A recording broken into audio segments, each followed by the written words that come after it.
नमस्कार। आप सभी का एक बार फिर से स्वागत है हमारे चैनल पर। आज बात करेंगे माता के चौथे स्वरूप यानी माता कुष्मांडा की। नवरात्रि के चौथे दिन माता के चौथे स्वरूप माता कुष्मांडा की पूजा अर्चना की जाती है। माता कुष्मांडा को ब्रह्मांड को उत्पन्न करने वाला माना जाता है। मान्यता है कि जब सृष्टि की उन्नति नहीं हुई थी और चारों ओर अंधकार ही अंधकार था, तब इन्हीं देवी ने अपनी मानसी से भ्रमण की रचना की थी। इसीलिए इन्हें सृष्टि की आदि स्वरूप या आदि शक्ति कहा जाता है। जब चारों ओर सिर्फ अंधकार ही अंधकार था और सृष्टि का कोई अस्तित्व ही नहीं था, तब माँ कुष्मांडा ने अपनी मंद हंसी से सृष्टि की रचना की। माँ कुष्मांडा का स्वरूप बहुत ही दिव्य और अलौकिक माना गया है। माँ कुष्मांडा शेर की सवारी करती हैं और अपनी 8 भुजाओं में दिव्य अस्त्र धारण की हुई हैं। माँ कुष्मांडा ने अपनी 8 भुजाओं में कमंडल, कलश, कमल, सुदर्शन चक्र धारण किए हुए हैं। माँ का यह स्वरूप हमें जीवन शक्ति प्रदान करने वाला माना गया है। नवरात्र के चौथे दिन देवी माँ को कुष्मांडा के रूप में पूजा जाता है। अपनी मंद हल्की हंसी के द्वारा अंड यानी ब्रह्मांड को उत्पन्न करने के कारण इस देवी को कुष्मांडा के नाम से पुकारा जाता है। जब सृष्टि नहीं थी, चारों तरफ अंधकार ही अंधकार था, तब इसी देवी ने अपने ईशत हास्य से ब्रह्मांड की रचना की थी।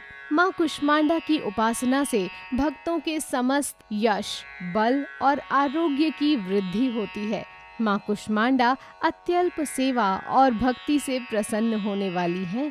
इस देवी की 8 भुजाएं हैं, इसलिए ये अष्टभुजा कहलाई। इनके 7 हाथों में कमंडल, धनुष, बाण, कमल पुष्प, अमृतपूर्ण कलश, चक्र तथा गदा हैं। 8वें हाथ में सभी सिद्धियों और निधियों को देने वाली जप माला है। इस देवी का वाहन सिंह है। संस्कृत में कुम्हड़े को कुष्मांड कहते हैं, इसलिए इस देवी को कुष्मांडा कहते हैं। इस देवी का वास सूर्य मंडल के भीतर लोक में है। सूर्य लोक में रहने की शक्ति, क्षमता केवल इन्हीं में है। इसीलिए इनके शरीर की कांति और प्रभा सूर्य की भांति ही चमकीली होती है। इनके ही तेज से 10 दिशाएं आलोकित हैं। ब्रह्मांड की सभी वस्तुओं और प्राणियों में इन्हीं का तेज व्याप्त है। माता कुष्मांडा के दिव्य रूप को मालपुए या भोग लगाकर किसी भी दुर्गा मंदिर में ब्राह्मणों को इसका प्रसाद देना चाहिए।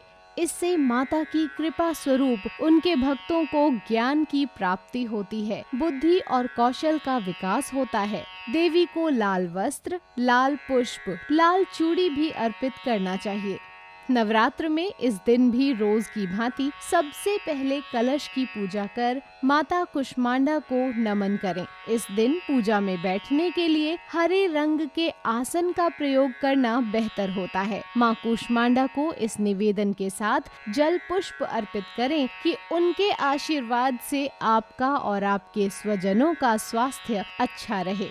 अगर आपके घर में कोई लंबे समय से बीमार है, तो इस दिन माँ से खास निवेदन कर उनके अच्छे स्वास्थ्य की कामना करनी चाहिए। देवी को पूरे मन से फूल, धूप, गंध, भोग चढ़ाएं। माँ कुष्मांडा को विविध प्रकार के फलों का भोग अपनी क्षमतानुसार लगाएं। अपने से बड़ों को प्रणाम कर प्रसाद वितरित करें।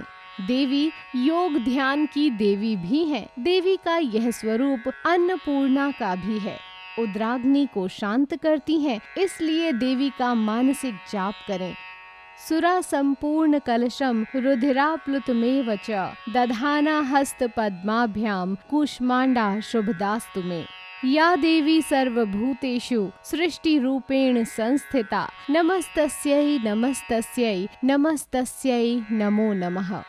हे माँ, सर्वत्र विराजमान और कुष्मांडा के रूप में प्रसिद्ध अम्बे, आपको मेरा बार बार प्रणाम है। हे माँ, मुझे सभी पापों से मुक्ति प्रदान करें। जय माँ कुष्मांडा।